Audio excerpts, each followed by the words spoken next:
From Bree Newsome speaking at the College of Charleston tonight to President Donald Trump to the latest town hall meetings, Larry Kobrovsky and Brady Quirk-Garvan speak to me one-on-one for this special edition of Quintin's Close-Ups.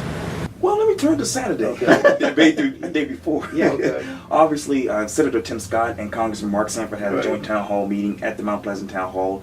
I was there to try to get a joint interview with both of them, but it didn't happen. But as I was approaching the building, I saw lines of people around the corner. The building was wrapped around the corner with people trying to get in to express their concerns about the direction of where the country's headed. When you think of the State of the Union, what plays in your mind? Well, I think, we had an election and Trump won by the means of the Electoral College. He's the president and it's his time to govern. I see that, we sat here, you sat here and I sat there the day before the election. Sure. And, we thought probably that both of us were surprised at the outcome the next day. But, if his side had won, I would have been unhappy, but I wouldn't have expected people. I think that President Obama has transformed the country and that Democrats are acting like it's the Arab Springs and thinking if they protested enough and stamp their feet, they can overturn the election. I mean, we had an election. Elections have consequences. And I think that people need to move on. I mean, So I think, as someone who's been in these meetings and talked to them, I don't think anyone's talking about overturning the election. We're all clear that Trump won the Electoral College and lost the popular vote. That's very clear. He's the president. I think what they're doing is they're showing up, and these are a lot of new people. I've been to these meetings, and it's people who have always voted but never done anything overtly political, and they're showing up because they're genuinely terrified of what President Trump is going to do, and they want to be on the record as speaking up about that. So I don't see it as just protesting. I see this as something that, as in a nonpartisan sense, we should be excited that people are engaged in the political process. They're wanting to meet with their congressman and their senator. So to me, I look at it as, I see it as a positive thing that people are getting out, becoming civically engaged. They're trying to reach out to their senators, and are they pissed? Absolutely. They're ready to get to work on solutions and trying to work with their elected officials. And to me, I see that as a positive. And I commend Senator Tim Scott and Mark Sanford for being there, taking those questions. Tim Scott's going to hold another town hall. I think that the way this Sanford, I think, right? Oh, I don't know. From what I read from both scores, it's just going to be Senator Scott this Saturday. That's what I thought. I thought it was both. So you obviously but for me, that's. But to me, that's exciting. That's what I want to see is more dialogue between elected officials and citizens, and that's happening, and that's a plus. And well, Brady, I see a moral arrogance. In other words, that we live in a country where people disagree. Sure.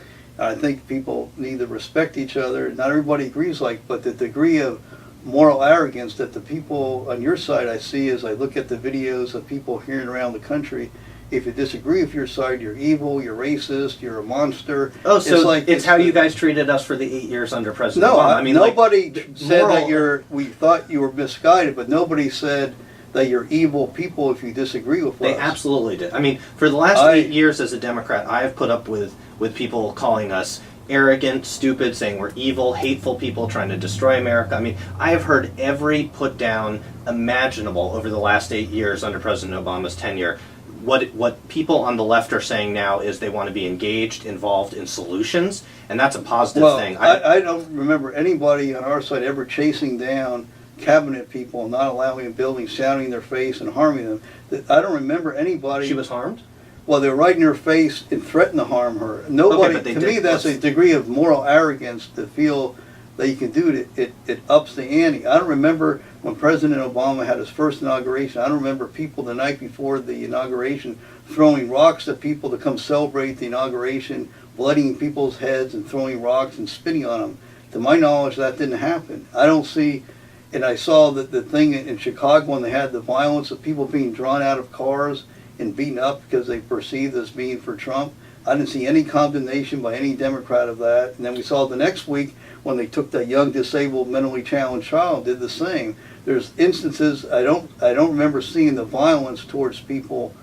I think if you, I don't remember that. It occurred, and I think that there was violence at the inauguration for President Obama. I don't know if there's violence at the inauguration, but I think that there has been a heightened rhetoric on both sides, and I think that the degree to which you're seeing that is something that Democrats have lived with for 8 years, and it may not have showed up on Fox News every night, but it's there and it's real, and I think that people are expressing that anger. And I think, for instance, the town hall, there were 300 people there, not, put together in less than a week. Everyone was civil. Was it a heated discussion? Yes, but they asked questions, they responded to questions.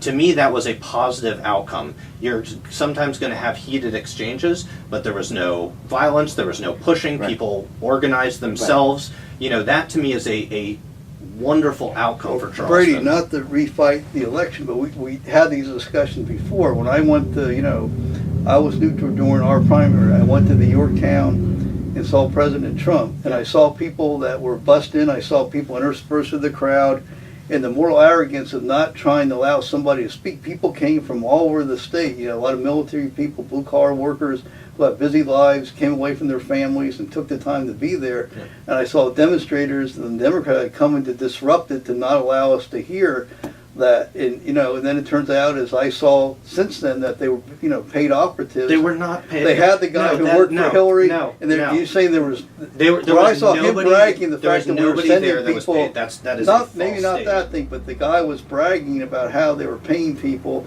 to go disrupt things and cause violence. Nobody that I knew from the Republican side ever dreamed of going to prevent Hillary from speaking or President Trump from speaking. God forbid. Well, I was in a room when Hillary was speaking to a crowd, and multiple Republicans stood up and yelled at her and screamed at her and had to be taken out. So I've been there. I've seen it. I'm not saying it's good at all, but it's real. Again, it may not be reported in conservative outlets, but it's occurred and it happened. I'm not encouraging it, obviously, but I'm just saying it is 100% false to say that only happens from people on the left. Well, I wouldn't say only on the left, but certainly in college campuses all around the country, there's a total lack of free speech. I don't know how a rational person could take that. And I've seen the analysis of the election. And there, I do think the media, like if you go on CNN or MSLSD or the other channels, it's like total blanket. I mean, Trump can open his mouth. It's the end of the world, so we tend to block it out. It's just like total meltdown. They think that if they push hard enough, that they'll prevent him from I don't know what they're doing. It's going to be relentless. Sure. And to me, that's a moral arrogance that they think that they can overturn or ignore the election because they're not overturning it, but recall that the night that President Obama was first inaugurated, Mitch McConnell and the Republicans got together, and what did they say? We are going to do everything we can. Under no uncertain terms, we will block him at every chance he can. Where's that? But where's the outrage? An exaggeration. It's not out. It's a quote. It's a quote of what they said. They said his agenda, but they didn't treat him. We are trying to stop Trump's agenda because I believe that if Trump's agenda of banning Muslims, of segregating people further, of defunding public schools. What's the segregation? Well, he's trying to identify us by religion when we're coming into the country. So I think when you start doing that... How is he doing that? He talked about 7 countries, Iran, Libya, and what Somalia, about those countries? But those are countries that either are out to destroy us or they have no government. Somalia or Yemen or Sudan have no effective government to vet people. And if you think that... But so we need to ask them about their religious preferences? We need to look... Nobody's talking about they're saying banning people from those countries regardless. I don't know of any religious test. We did that during the Second World War with our enemies, and I think that there are people... And that would just to be clear, that was a bad call, right? I want to be clear. Prevent Germans and Nazis during World War II? I don't know what you think that putting Japanese people in an internment camp who were living here in the U.S. was not a bad Nobody's call? Putting anybody in an internment camp. But you talked about World War II. I just want to be clear. I'm talking about what they did with Nazis and people from Germany at that time. We were at war with them. I believe we were at war with people from those countries. So we should round them up and put Who's talking about rounding people up? They're talking about vetting them. They're not citizens. We have a right to control who comes in here. And that's I don't understand the objection with those countries. Either they don't have a central government, or their government, like in Iran, is, and we talked about this here, that maybe you look at it different than me. The government of Iran, you talked about what happened at Mother Emanuel. The government of Iran carried out a massacre of 85 Jewish men, women, and children in Argentina that they, and your president, well, our president, President Obama, gave them over $150 billion of access. You can say it was their money, but to give it, to finish the job that the Nazis wanted to do in World War II. Iran openly says they want to do that. Maybe that's not a threat to you. It is a threat to me. I think that they want to continue the extermination. They openly say that to me. And then you have Somalia. They have no effective government I have there. No problem. Sudan. I have no. And that's what he's talking about. Taking away. How do we vet people from those countries when we know that those are centers of terrorism? You're going to ask a terrorist, are you a terrorist? No, I didn't say that. No, I'm not that stupid. I think that what we do is we ask the same questions of all people coming in, and we do not segregate people based on their religion. I believe that is I think they're doing that from those countries. But I don't think that's morally wrong. From those countries, they're not vetting people from France. Are you a Muslim? Are you a Christian? They're not vetting people from other countries. They're vetting people from those countries, which we know that there are terrorists there. We know the countries either hate us or they don't have any government. I understand the argument. I've heard the argument. How is it asking them their religion and because that's one of the questions that they ask is, what religion are you if you are from one of those 7 countries? Well, there's no other people from those countries because they don't allow them in. Those countries either that don't allow minorities in are in Iran. If you're a member of the Baha'i faith, you can be killed on sight. If you're not a person of the book, if you're a Jew or a Christian in those countries, you're a persecuted minority there. They can do whatever they want, or they can kill you. If you're I'd not like America to act better than some of those nations. I'd like America to be more tolerant. How do we know who's coming in from those countries if there's no government? We keep a log of them when they come in and scan their passports, just like we do of all other countries. If you were a terrorist, would you be?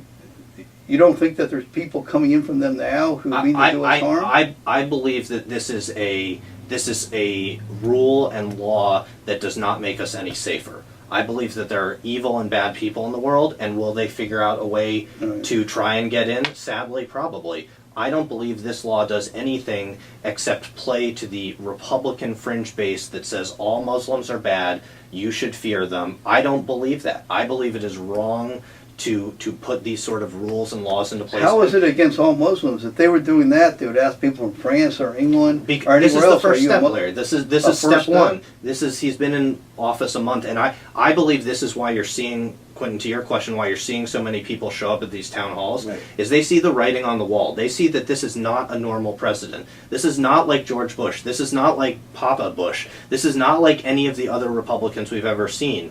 And I think that's why you see so many people standing up and getting involved and being out there, is they know that this is a radical president who will genuinely transform American policy, ideas, and I think for the worse. And that's why you're seeing people stand up so vigorously when they haven't in the past. I think I strongly disagree on the things from those 7 countries. I think it's the first time they recognize that those countries mean us harm and they have no legitimate government there to vet people. The previous president was not willing to acknowledge that. Nor was Bush. I mean, we need things to have changed from Bush to now. I mean, I'm not. So I'm saying from those countries again, they have no real government, or they're coming from countries that do mean us harm. There's no question about that, and they are in a war with us, whether we recognize. Or my sense is that many on your side, Brady, hate Republicans or Trump more than they hate the terrorists. Well, that's I gotta shut that. That is just not true. That's my perception. So my question would be: I challenge any of those people marching against Trump. Go to Paris or Brussels, wear a yarmulke, go through the streets there, and see what happens. Wear a yarmulke there. Go through there and see if once you get out of the hospital. I have met Jewish people who have done that. I mean, yes, of course there's Jewish people, but you have to be hidden if you're in Paris and Brand. You can't. If you were to go out, I have cousins there. If you were to go out in those areas, in Paris or Brussels, and be identified as a Jew by what you're wearing, your life is forfeit, or you'll be harassed or beat up. I mean, that's what we should be protesting. No, but I'm saying that. But here's my question. I don't want to live in Paris or Brussels. And I don't want to live in a country that segregates people by religion. We tried that during Nobody's segregating citizens that are here by race or religion. What we're doing is people coming from these countries. This is the first step, though. The other step we can talk, but this is a vetting at this thing. I would agree if you're putting camps or segregating people that's something. These are not citizens. We've always have it. When Carter did this with people from Iran, I didn't hear any objections from any Democrat. He did that. That was before I was. Okay, well, look that up. But he did the same thing. We did it with Nazi Germany during World War II. I see it as doing nothing but the same. I would hope we would learn from our past mistakes, like what happened during World War II. Well, you're talking about internment. I'm talking about letting people in from Nazi Germany and treating people who are enemies as our enemies. The people from those 7 countries that come in are not citizens, so you're not segregating one U.S. citizen by this. You're doing, these are countries, again, who there's no central government. But you admit we're segregating. They're not citizens, but we're segregating. How are we segregating them? We're identifying certain countries and certain religions that are held up to a higher standard of vetting and screening because of not who they are or what they've done, but of their beliefs and their place of origin. I think that these are countries where there's active terrorist groups who either the government needs to do us harm or, I don't know, your analogy, do you think that Somalia and Sudan are places where there's a central government that could vet people? No. Do you think Iran is a country that means to do us harm, that hates us and would destroy us? Sure. Well, then you made my point. There's nothing about, if it was a Muslim ban, they'd be doing it for Muslims in France, in England, in Germany. Let's talk in 6 months. I mean, it's our, This is the first step. I mean, as a student of history, you understand that there are steps that are taken, and this is the first step to put up a legal challenge to segregate people based on country and religion and race, and that this will only perpetuate itself if he is successful. I think it's a step for those countries where there's known terrorists, the countries mean to do us harm, or there's no central government in the Sudan or Somalia and the others in Yemen. They have no government. There's no way to vet people. Yeah.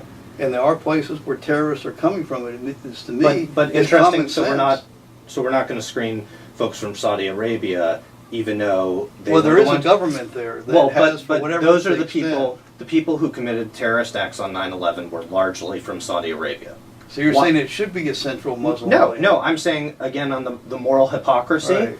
Why those 7 countries and not countries where terrorists have attacked the U.S. And I will tell you, it is because of business ties of Trump personally to those countries. It is because this is a largely a play to incite the far right base and make people fear Muslims even more. And that's why we've ended up with these 7 countries and not Saudi Arabia. I would respectfully disagree that you're dealing with fantasy now about Trump, and I think that these are 7 countries that are known terrorist hotspots that have no central government. The government of Saudi Arabia has a central plan to destroy us, like Iran and the Sudan. And but they're not a hotbed of terrorism? They have a central government where they can vet people. I hear you say that. I think either laws should apply to all, or I think when so you think a Muslim ban should apply to all Muslims? No, I've clearly said I don't believe in a Muslim ban. Okay, well that's sorry. No, this was a spirited debate, and I thank you, Larry Kobrovsky and Brady Quirk-Garvan. Absolutely, thank you for having us. The thing that I looked at, there's the thing that I think is in fantasy. I looked at CNN. It has, and this is the Democratic premise. This is by the white man. Trump promises the restoration of diminishing supremacy of both women and people of color. To white women, he promises a return to a simpler time when race alone made them exceptional and worthy of special protection.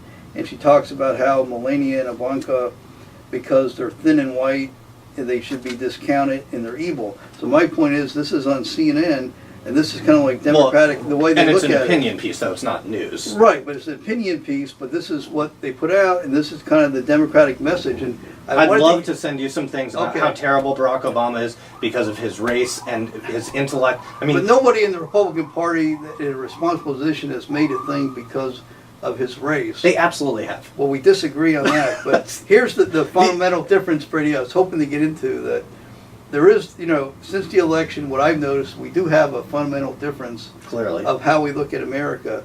And you disagree, but what I perceive is that on your side is all about identity politics. On election night, Brady, and we like each other. I respect you as a person of goodwill. We just differ. Yep. Had I not have been to the school board, my politics might have been different.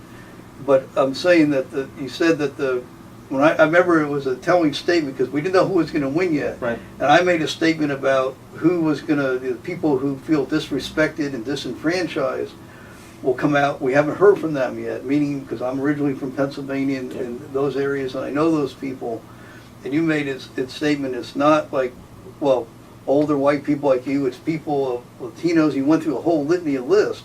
And to me, what I was brought up on were individual citizens of the United States, and what your race or gender or ethnicity has no meaning in terms of what it should be. I get the Democrats, you're worthy or not, depending on your race. If you're who perceived as the new America, you're worthy of respect. And if you're of a different race or color, and to people like in Pennsylvania, we're all brought up in the fact that all of us were second or third generation. All those people voted for Trump, and now we're told by your side that we're like deplorables or ignorant, and our idea of that citizenship is like we're not to be counted anymore because of who we are. That's why we came here from places, all of us, where we were disrespected, whatever our religion or race was. In Europe, we were considered non-citizens, and here in America, it's the greatest country in the world, and on your side, it's all about identity politics, and that's how our perception is. I look forward to you taking that notion of non-identity politics to the Muslim ban, etc. I mean, this is again, but there's a hit or miss where sometimes you want to be multicultural and hooray for everyone, and other times you want to segregate and play identity politics when it comes to who's coming into the country. So I think there's large hypocrisy there, and I think I have no idea who wrote this opinion piece, but I think Democrats believe that all people in America are worthy of voting. That's why we want to believe in expanding voting rights. We believe all people are worthy of a quality education, which is why we believe in funding it. I think there are fundamental differences, but I also think that we as Democrats believe that America is stronger when we're all together and when there's a diversity of people, thoughts, etc. I would like the diversity of thoughts. I think that what makes America great is the equality of opportunity, not equality of result. And you and I mean, because I see this, again, who is at the College of Charleston is the heart of the social justice.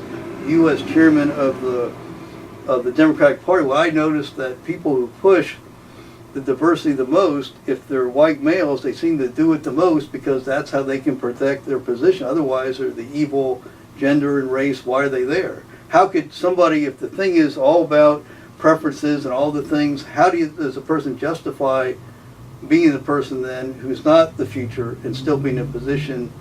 I just don't understand that. I think because we believe it all depends how you cut it. I could be, and I see that in the Supreme Court too. The three people. I mean, but go ahead. All I would say is, as a white man just like you, I believe that better days are ahead when, whether it's boards of organizations, whether it's groups, whether it's just people on the street, when they don't all look like me. I think we are in a better place when we have a diversity of genders, races, ages, etc. And that's what I believe as a white man. I believe that the world is a better place when we have diversity of race, gender, and age. I think nobody disagrees if we're better off when everybody who's an American citizen has an equality of opportunity to compete, and that it was, in fairness to everybody, results in better for all of us, and America should reflect, again, who lives here.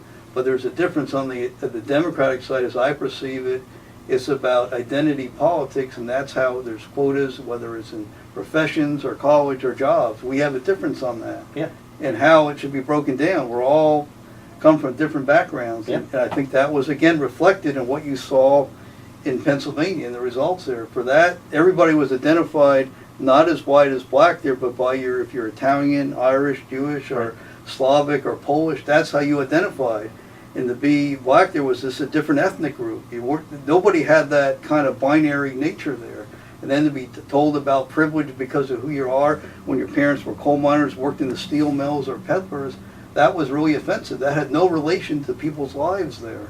And I just see, and again, to refight the election, when Hillary talked about that, when 8 years ago she talked about, that she talked about black, young people as being predators who need to be brought to heel. So that wasn't 8 years ago, that was almost 20 years ago, and she apologized for that statement. Well, when she came here, but my point was it was pandering when you do that, and then you come in, and then you talk about privilege that people have, and they look at their parents. I hear all that about the privilege and about the evilness of people because of the race and gender. I think of all the people I grew up with there who worked hard, whose parents came here with nothing but the money in their pocket, worked hard, and this, as human nature is, whenever anybody's different, in every country since the beginning of time, people treat newcomers like they treated Jews or Irish or Polish people as savages. And like Trump is treating people who are Christian and white. No, but my point is, that's not an indictment of America. That's an indictment of human nature that we all wrestle with as human beings. I don't see that anybody, because they're white or black, that anybody with any knowledge of human beings who's been out in the world knows that evilness, good in nature, is totally at random among human beings, and every group has it in equal proportion to who they are. It doesn't rest with people because of gender or race. It has to do with being human. We all have to wrestle with how we deal with differences. That's human nature. And I see as the Democrats take that part of human nature and then have no perspective about what our country is like to others and indict us without looking at what Europe was like, or Africa, or any other country in the world, how they treat people that are different. And when you compare it to us, we've done a better job. And because of our beliefs, and we can always do a better job, but that's because we're human, not because we're white or black. But that's the difference. The difference is that we believe as Democrats that there's always room for improvement, and that we should strive to do better and not settle for what has been okay in the past. That we should strive to do better for our children and for our children's children. Well, on that we're in total agreement. It's just how we look at how we achieve it. And I know you have to run because it's past 4:30, and you have to go. Okay, thanks. Thank you very much, Quintin. I appreciate that. Anytime. All right, thank you. Anytime. Thanks. Anytime, Brady. Thank you. Anytime, man. Yeah.